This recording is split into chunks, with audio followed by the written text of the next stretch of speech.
Bueno, perfecto. Entonces voy a empezar. Es la revisión de bloqueo cervical transforaminal.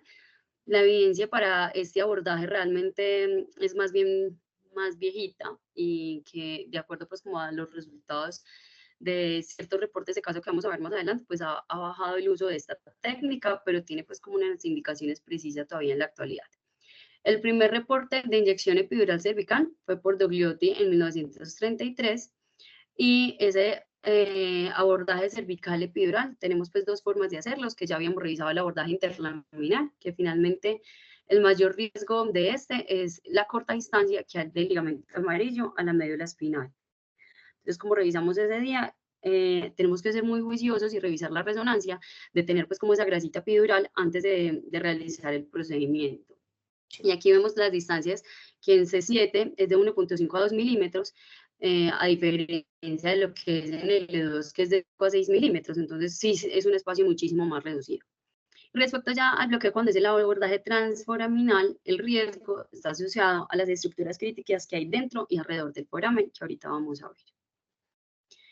De todos modos, pues sigue siendo la indicación de este tipo de abordaje, un dolor radicular, que sea un dolor con distribución de una nerviosa, que presente parestesias, entumecimiento segmentario, debilidad, disminución de los reflejos, que hagan sospechar pues que haya una radiculopatía y que las principales Perdón, Blanca, un causas de segundito. esas Sí, radiculopatías...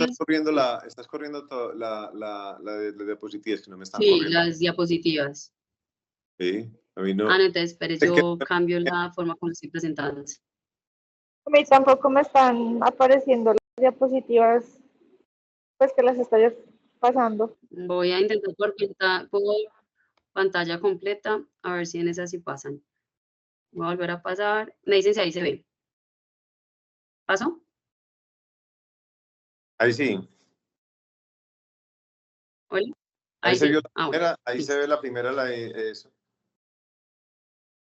Sí, ahí sí se ve. Ya pasó de instrucción a indicación. Perfecto. Entonces, las principales indicaciones pues, que hace dolor radicular o la radiculopatía es por protrusión discal o estenosis foraminal, pues como multifactorial. Y hay dos técnicas, una técnica por fluoroscopia y hay una técnica descrita también por ecografía que me pareció interesante, aunque eso no tiene realmente tanta evidencia. Empezando pues como por la técnica de la fluoroscopia, entonces tenemos que el paciente debe ubicar en posición supino, con una ligera extensión cervical como lo vemos en la imagen, que tratar de hacer la supresión de hombros pues llevando los brazos hacia abajo, lateral al cuerpo del paciente, una ligera rotación contralateral y lo que vamos a buscar en esta proyección es que tengamos una buena vista al foramen cervical. Entonces, esta sería una vista oblicua que se alcanzaría con 45-60 grados oblicuos y un tilde caudal. Estas, digamos que son las estructuras importantes que tenemos que determinar en el foramen. Usa el mausito mío. Bueno, no sé cómo sacarlo.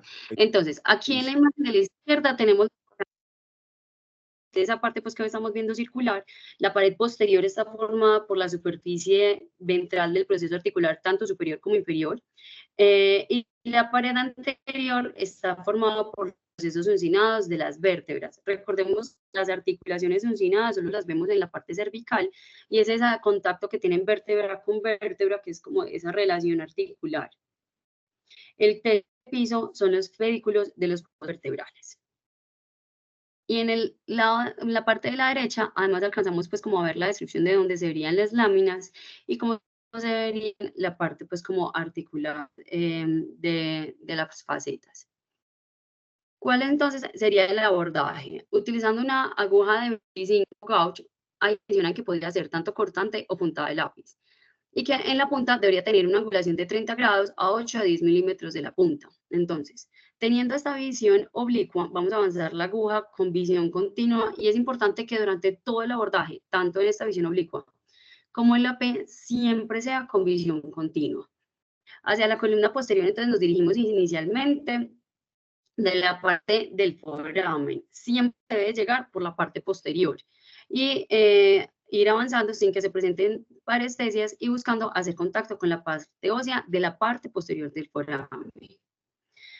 Una vez estamos en ese punto, se va a rotar la aguja y se avanza 1 a 2 milímetros para que la punta de la aguja quede en la parte posterior e inferior del foramen que yo estoy buscando. Y nuevamente se avanza 2 milímetros. De ahí nos seguimos en una vista AP, y en la vista P, también con visión in vivo, debemos llegar hasta la región medial de la columna facetaria o de el borde lateral del pedículo. No se debe avanzar pues como más de ese punto. Y ahí ya hacemos la confirmación por medio de contraste. Se administran de 0.5 a 1 mililitros de contraste y deberíamos ver, digamos que el recorrido pues como el nervio desde que sale del foramen, como lo vemos pues como en la imagen. ¿Qué, digamos, consideraciones debemos que tener si la aguja no está en posición? Si uno administra el contraste y este se distribuye muy rápidamente en dirección cefálica, hay riesgo de que haya una inyección arterial vertebral o radicular. Si es en forma serpentina, sería en el plexo de Braxton y se distribuye en línea media de manera homogénea, sería una inyección subaracnoidea. Entonces, todas esas deberíamos corregir pues la posición. Y una vez ya confirmamos que estamos en el foramen, entonces administramos 0.5 mililitros de lidocaína al 1% y evaluamos si hay entumecimiento, tanto en el pecho, en miembros superiores, si hay dificultad respiratoria, mareo, tinitos o sabor metálico en la boca. ¿Qué es lo importante? Que aquí estamos en un punto muy crítico que podemos irnos tanto a espacios vasculares como a espacios subaracnoideo. Entonces, el riesgo de intoxicación por anestésicos locales es alto y de ahí también esa cerca con la parte vascular es que vienen las otras complicaciones asociadas a esteroides.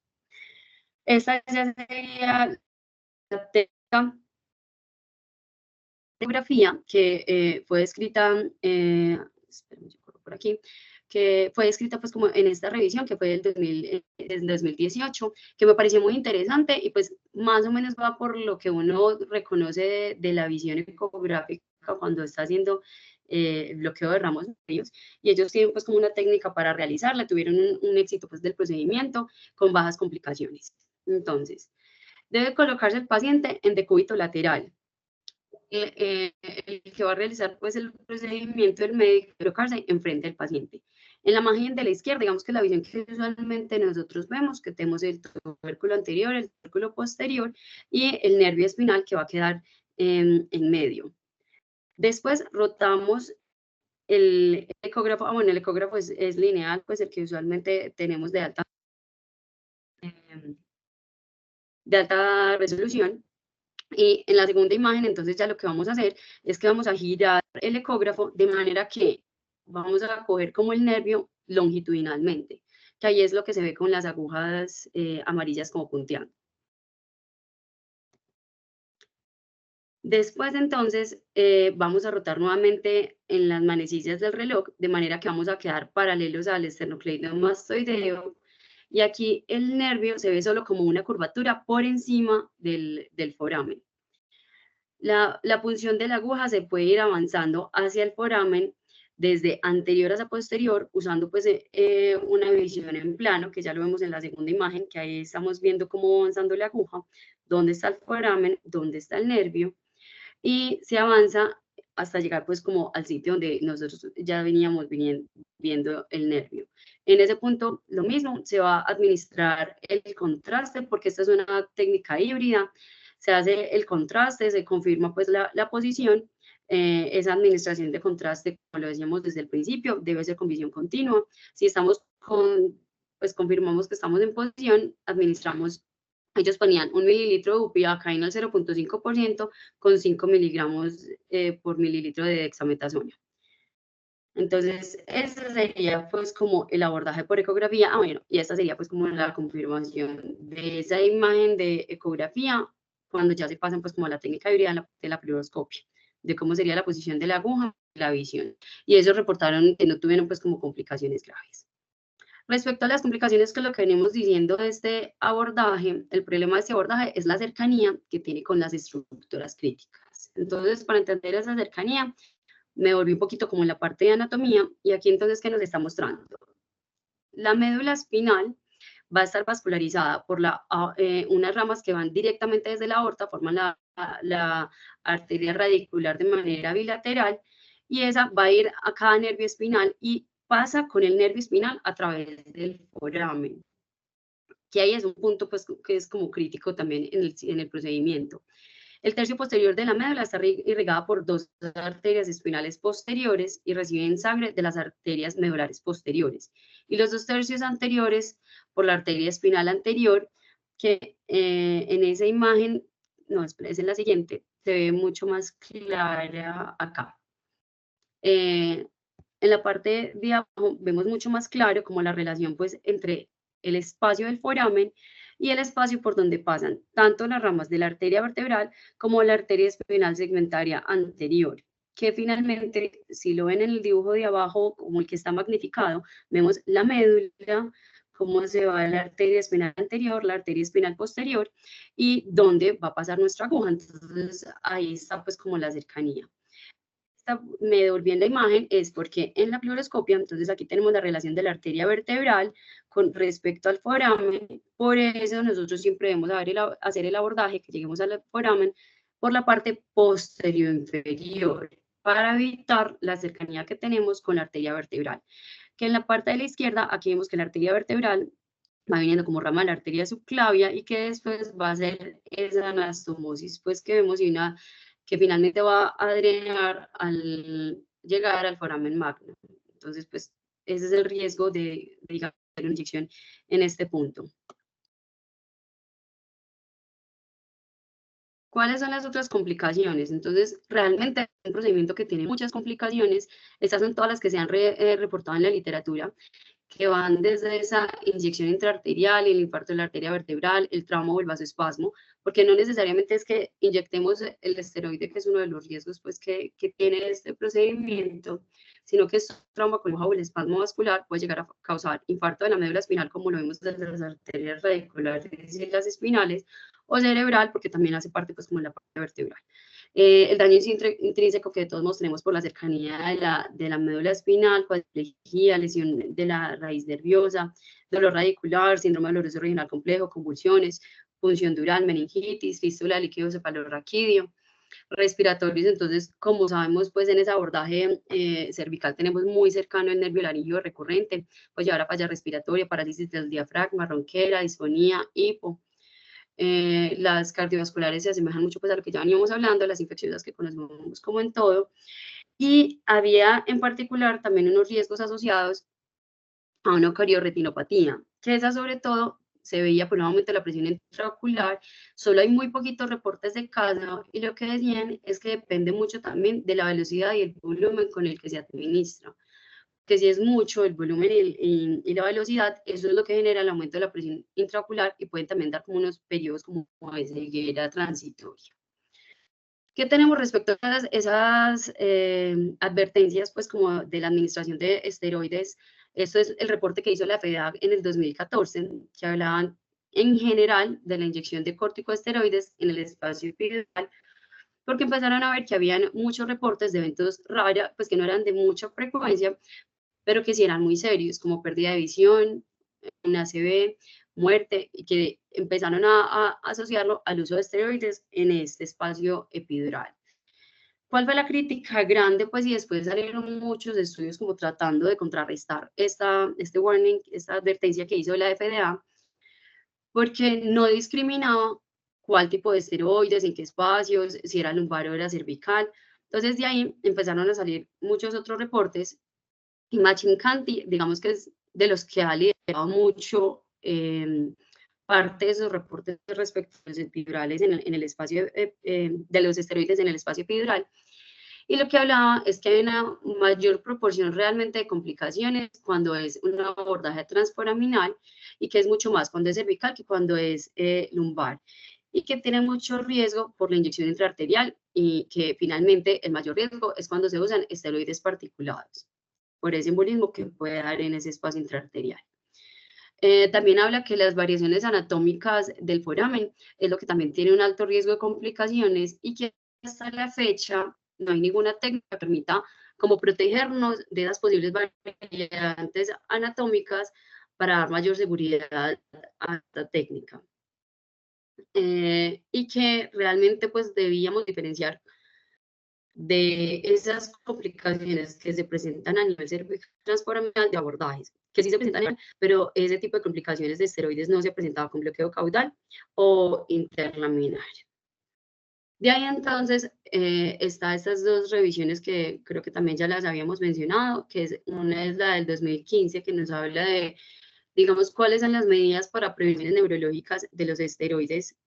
Aquí a la derecha están todas las recomendaciones, pero el resumen de lo que nos compete en este momento es que la inyección interlaminar cervical se asocia rara vez con riesgo de lesión neurológica catastrófica y en ellos es más que todo causado por el trauma directo de la aguja. Pero el transforaminal con particulados sí se asocia a un riesgo que, a pesar de que es de rara frecuencia, pues que es baja la frecuencia, sí son complicaciones neurovasculares serias y que por tanto no se deben usar particulados en el abordaje transforaminal cervical.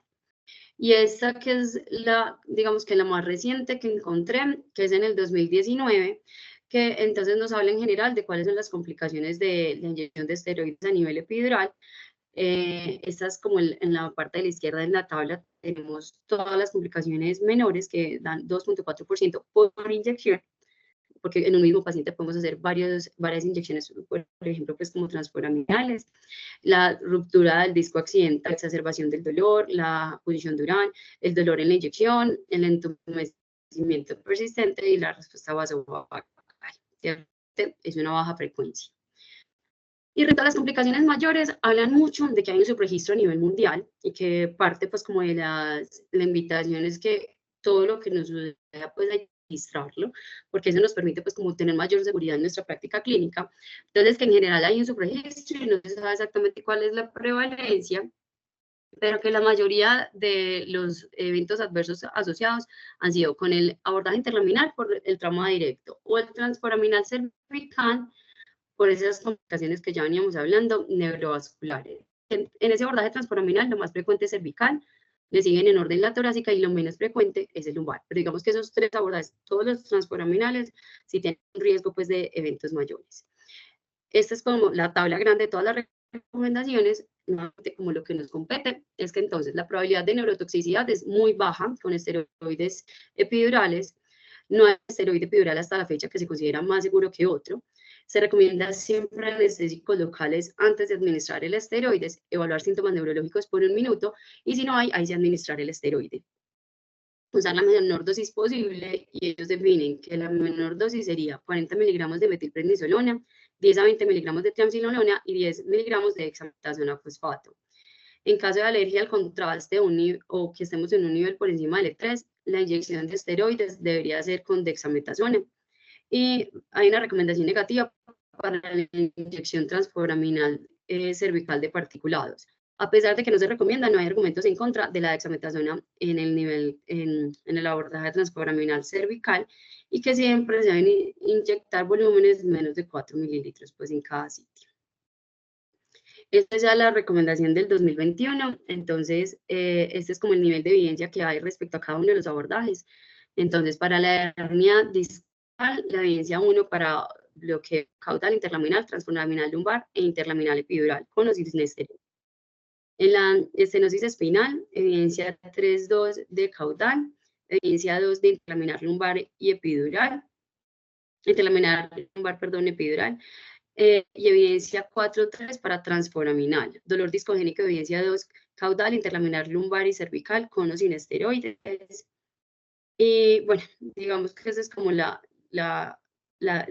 finalmente pues como todas las evidencias, que realmente solo en hernia discal es donde tenemos mayor evidencia, en los otros es menor la evidencia, pero incluso en esos permite pues como el abordaje sobre todo interlaminar cervical cuando es necesario.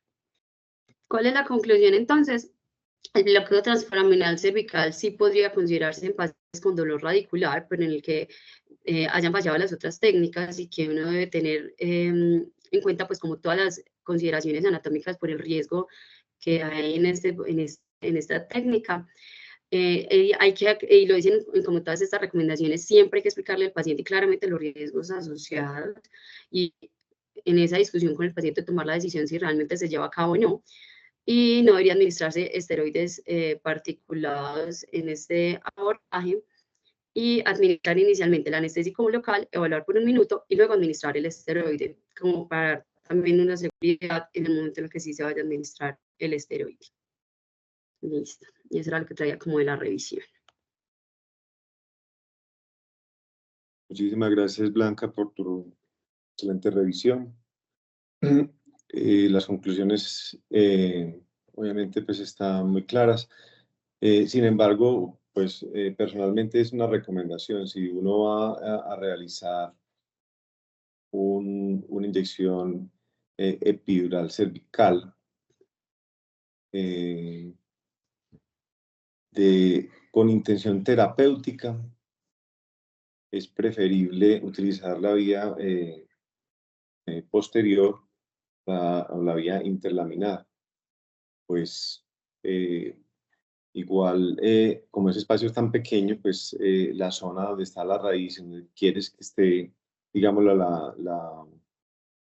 la terapia es abarcable incluso con volúmenes bajos. Tú, no sé si se han notado que a veces uno, pues que el sitio de elección interlaminar es C7T1, uno pone el medio de contraste, incluso 1 mililitro, y uno ve dispersión del medio de contraste, incluso pues hacia niveles muy altos cervicales. Entonces, si vemos que las epidurales cervicales interlaminares ofrecen, digámoslo, un poco más de seguridad en cuanto a la parte vascular, pues pues mi recomendación es que si vas a intentar algo terapéutico, por una neuritis herpética, por decir algo, aguda o subaguda, yo recomendaría, o incluso pues un dolor por una radiculopatía, por una hernia del núcleo pulposo, pues yo recomendaría usar la línea interlaminar.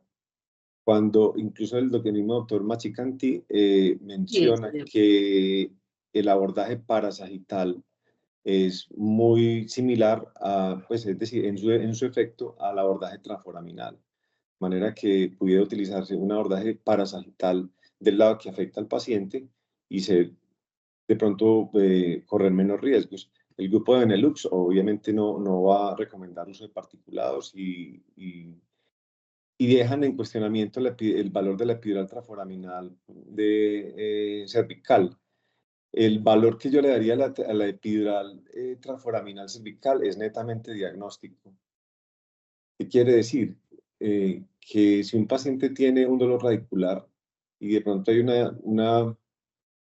una dificultad en definir o una cirugía para saber en qué nivel hacen la cirugía o para definir un nivel para estar seguro para hacer de pronto una radiofrecuencia pulsada de un ganglio, pues podría escoger un radicular selectivo por vía ecográfica o un ganglio de raíz dorsal por vía transforaminal.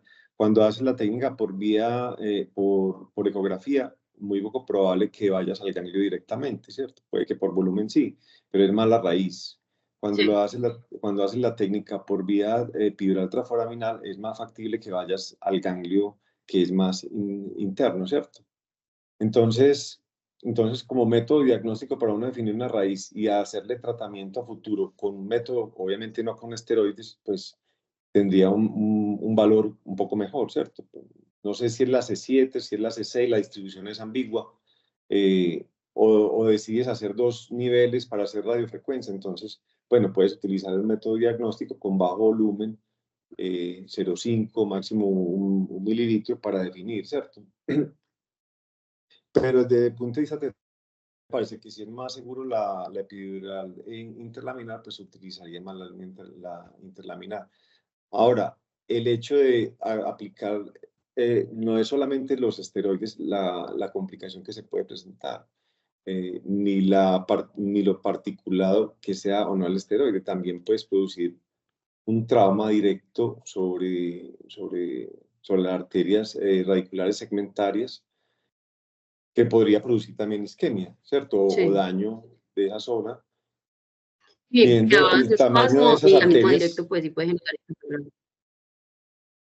exactamente, conociendo el diámetro de esas arterias de 0,5 milímetros, son muy pequeñas, hasta 2 milímetros, y el diámetro de la aguja podría fácilmente hacer trauma en esas estructuras. Entonces, algunos recomiendan, el doctor Machicanti también recomienda utilizar Bloom Needle, pues la aguja con bisel corto, o sea, la aguja Punta de chiva. lápiz. Punta de lápiz no tanto, porque yo no sé qué tan Ok. fácil sea poner una punta de lápiz allí, ¿cierto? Mejor la aguja de chiva, que la aguja de chiva tiene una punta no cortante, ¿sí? Entonces, pero nosotros contamos con esas agujas. Sin embargo, esas agujas, las de 10 centímetros son muy poco disponibles. Encuentro una de 20 centímetros que son muy poco prácticas para este tipo de abordajes. Pero esa es la recomendación. Yo he llegado a hacer los forámenes con la aguja quinque normal, con cierto grado que no les miento, con cierto grado de susto, pero tratando de hacer métodos continuos, ¿cierto? AP y lateral, AP y oblicuo foraminal. El oblicuo foraminal usualmente son 45 grados, algunos pacientes a 60 grados. Cuando veas que las láminas están en su mayor tamaño, las láminas en el corte oblicuo es cuando mejor visualización o recomendación para definir el foramen que mejor está. Cuando las láminas se hacen muy delgaditas, muy pequeñas, probablemente te estás excediendo en oblicuidad, pero lo usual son 45 grados. Hacer entonces el oblicuo y hacer AP, oblicuo, AP, porque esa zona del foramen que uno ve es la parte más estrecha del foramen. Probablemente cuando tú choques puedes haber ya entrado al foramen, previamente a la parte más ancha del foramen externa, ¿cierto? Entonces, estar haciendo control lateral para mirar las columnas o los pilares articulares y mirar que no estemos ya muy avanzados en la línea medial, que vayamos directamente a la médula espinal o a las estructuras del saco tecal y todo esto, ¿cierto?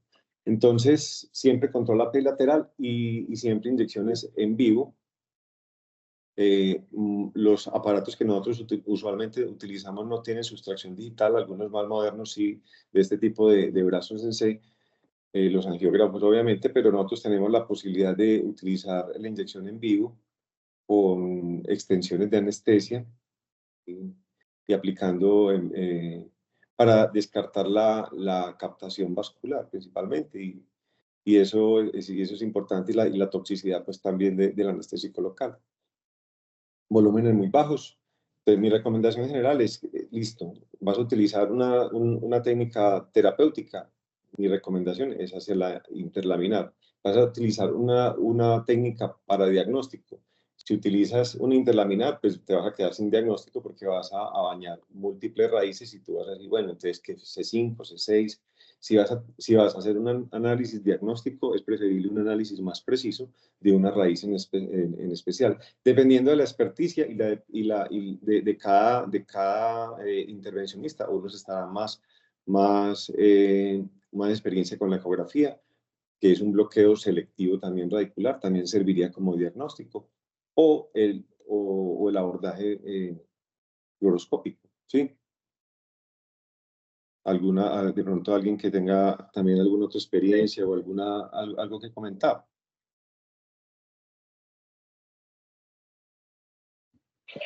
Profe, yo. Sí. Me ha tocado Hola. hacer... Hola, profe. ¿Me escucha? Pasa, Alberto, ¿bien o no? Sí, bien, profe. Me ha tocado hacer selectivos. En la rotación, en la primera que hicimos en Incodol, había selectivos, pero con ecografía. Creo que la gente tiene un poco más de confianza con el ecógrafo porque se puede ver muy clara la raíz, la estructura vascular, ¿cierto? Yo creo que la principal duda es buscar una raíz, por ejemplo, de C2, que es muy arriba. Pero hay unos abordajes, por ejemplo, ese suboccipital block, que es como hacer un bond, pero Sí. entre la lámina de C1 y C2. Entonces, hay intentado hacer bloqueos pronósticos para pensar en radiofrecuencia posterior de ese ganglio específico sin hacerlo por fluoroscopia, porque es un poco más complejo, ¿sí? Entonces, es otra alternativa, pero yo creo que de C2 para abajo se puede ver bien todas las raíces y uno puede ir mirando específicamente a cuál quiere llegar, la arteria vertebral, todos los vasos que están alrededor, entonces yo creo que se puede Perfecto, no, estoy de con acuerdo. menos peligro que de pronto que fluoroscopia. Yo creo que el ganglio de C2 lo mejor sería por ecografía. Y obviamente los forámenes los vas a ver desde C2, C3 hacia abajo. Ya arriba para C1, C2 no hay foramen, sino que pues, es un espacio libre ahí que se puede acceder por ecografía más fácilmente, visualizando incluso a veces el ganglio, ¿no? Para cefalea cervicogénica, para otro tipo, para otro tipo de neuralgias relacionadas. Pero en la parte si hablamos de epidurales foraminales, pues obviamente es C2 hacia abajo, ¿no? Yo pienso que es independiente eco o fluoroscopio. Yo pienso que hay una buena correlación. Incluso hay estudios de correlación entre eco. No sé si fue el doctor Penco o algo así, que hizo un estudio, o estoy equivocado, que primero lo hizo por ecografía y después confirmó con fluoroscopia y se veía una distribución epidural o un epidurograma adecuado. O sea, hay una buena correlación y digámoslo así, pues eso depende digamos, de la experticia y de lo que se sienta cada intervencionista pues, más cómodo.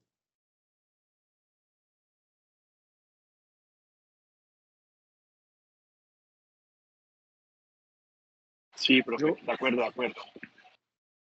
Yo tengo Sí. una pregunta, doctor Gabriel, ¿cómo está? ¿Qué más, Jan? Mira, hermano. Muy bien, sí, señor. Digamos que dentro del punto de vista del algoritmo y por lo que presentaba Blanca en términos de complicaciones, uno ante una sospecha de un dolor radicular cervical y pues digamos que tenga uno una potencial hernia, ¿uno debería ir dentro del algoritmo primero siempre por una epidural cervical o iría uno directamente a la raíz? ¿Usted qué opina? Bueno, yo, pues, en ese sentido, es decir, en la radiculopatía aguda, pues, digámoslo, cabe, o sea, tiene evidencia buena las epidurales, tanto cervicales como lumbares. En la fase aguda inicial del paciente, donde hay más una cuestión inflamatoria que la misma compresión, sería más hacia buscar una epidural interlaminar de entrada como algo terapéutico, ¿sí? Ahora, si es para definir el paciente, porque como yo pues no estoy a favor de la aplicación de esteroides por vía transforaminal, yo no utilizaría una vía transforaminal en tratamiento, a no ser que le vaya a poner solamente bupivacaína o lidocaína y decir, bueno, es a la raíz que está comprometida y el paciente siga con algo, ¿cierto? Yo prefiero colocarle mi dexametasona, en algunos casos lo hemos colocado con metilprednisolona, teniendo la precaución y los pacientes mejoran y por un buen tiempo, ¿cierto? Entonces, desde el abordaje terapéutico, yo prefiero el interlaminar, ¿sí? Desde el punto de vista, si van a decir, bueno, hay duda de cuál operar, incluso el neurocirujano a veces le envía a uno, necesito saber en qué fase, cuál cuál abordaje podemos hacer desde el punto de vista quirúrgico, porque hay como confusión y pudieras hacer un bloqueo diagnóstico en ese sentido. Opinión es que utilizaría la vía interlaminal para el tratamiento. Dejaría en mi opinión, para mí, solamente la vía transforaminal como diagnóstico y solamente con anestésicos locales. ¿Piensas O de sea, pronto algo por diferente? ejemplo, profe, sí, no, por ejemplo, yo lo tomo así, por ejemplo, un paciente con herpes, que es cierto que tiene manifestación de dermatomas C3, C4, y uno pues quiere de pronto hacer en algún momento radiofrecuencia de ganglio específico de esos niveles, un bloqueo con anestésico Sí. local, puede funcionar, pero por ejemplo, digamos, no sé, un disco herniado, yo creo que un epidural transforaminal sería la alternativa, y sobre todo en caso de hacer terapia, pues terapia, hablo de esteroides, ¿sí? O, Pero ¿cuál elegirías tú? ¿Elegirías una técnica transforaminal o una técnica interlaminal? transforaminal solo para diagnóstico, ¿cierto? Sí. Para ver si esa técnica, si ese diagnóstico se me puede traducir en algo después. Te da como más una radiculopatía crónica, si es en la fase aguda, yo cuando pongo esteroides se los pongo interlaminares, ¿cierto? Pero en la fase, en una radiculopatía crónica, una estenosis espinal o algo así, pues, si quieres hacerle un diagnóstico y tienes alguna duda, yo podría considerarse el transforaminal. Yo tengo una pregunta, por ejemplo, en una estenosis espinal a nivel cervical, y uno le va a poner un epidural cervical, ¿qué problema hay con el volumen? Si sabemos que el espacio por sí es reducido. El volumen, pero para ponérsela interlaminar. Sí, digamos que tiene una estenosis espinal C3, C4 y no va con un interlaminar cervical a nivel C7, T1, ¿cierto? Sí.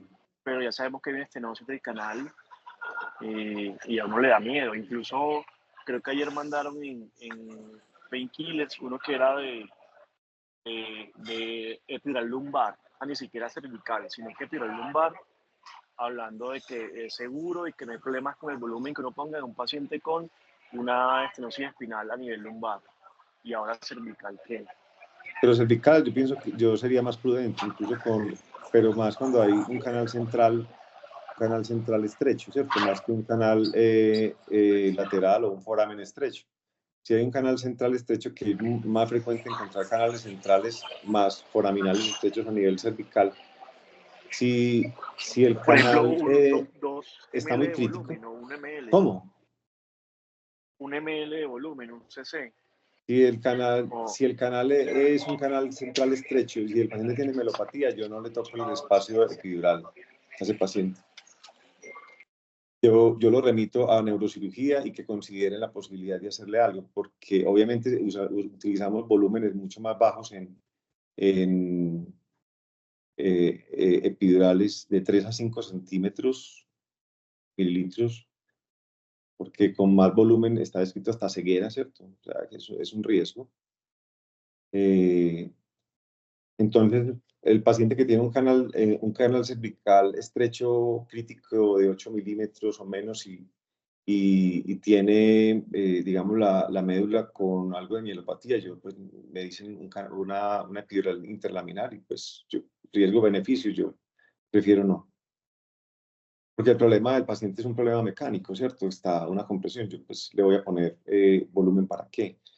Puedo empeorar o producir más isquemia, a diferencia de la parte lumbar. En la parte lumbar, digamos, están las raíces de la caudequina, pero no estás en juego con la médula, ¿sí? La estenosis, digámoslo, pues, al nivel lumbar es un canal más amplio, pues, y más tolerante de volumen, pero un canal cervical yo diría que no.